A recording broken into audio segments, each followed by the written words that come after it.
أعوذ بالله من الشيطان الرجيم.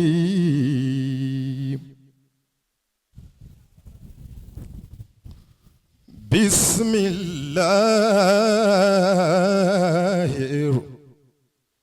الرحمن الرحيم.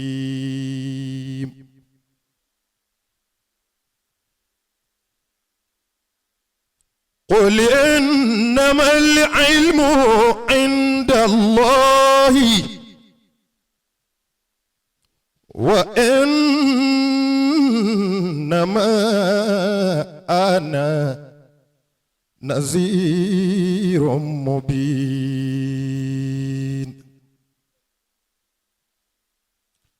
فلما رأوا زلفة سيئت وجوه الذين كفروا وقيل هذا الذي كنتم به تدعون. قل أرأيتم إني أهلكني الله ومن معي أو رحمنا ومن يجير الكافرين من عذاب أليم. قل هو الرحمن آمنا به وعليه توكلنا وستعلمون من هو في ضلال مبين.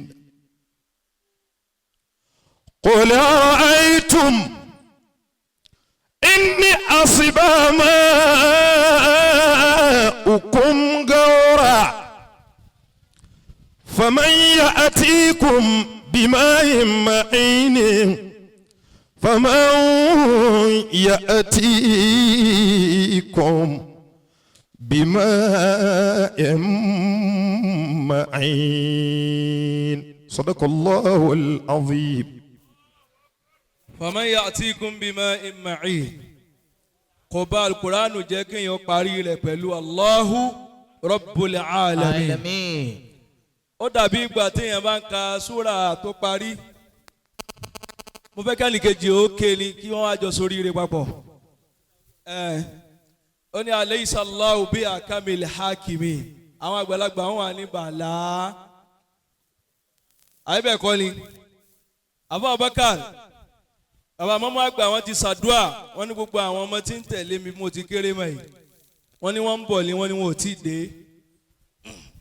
wọ́n ní kọ́lọ̀njẹ́ wọn bá wa dáadáa bí bàbá ti dé àtàwa gan fúnra wa náà tọ́lá wa náà ń bọ̀ níwájú àwọn àgbàlagbà àti dé o kọ́lọ̀njẹ́ á dé dáadáa o ọ ẹ̀sẹ̀ á mí gbogbo déjìdá kan tanra wa káàkiri àìdéfà irọ́ àkàn tanra wa láàrin ara wa àwọn lélẹ́yìí o kọ́lọ̀njẹ́ á dé dáadáa ọlá àwọn àgbàlagbà wa lọ́dọ̀ Ọlọ́run bismillah.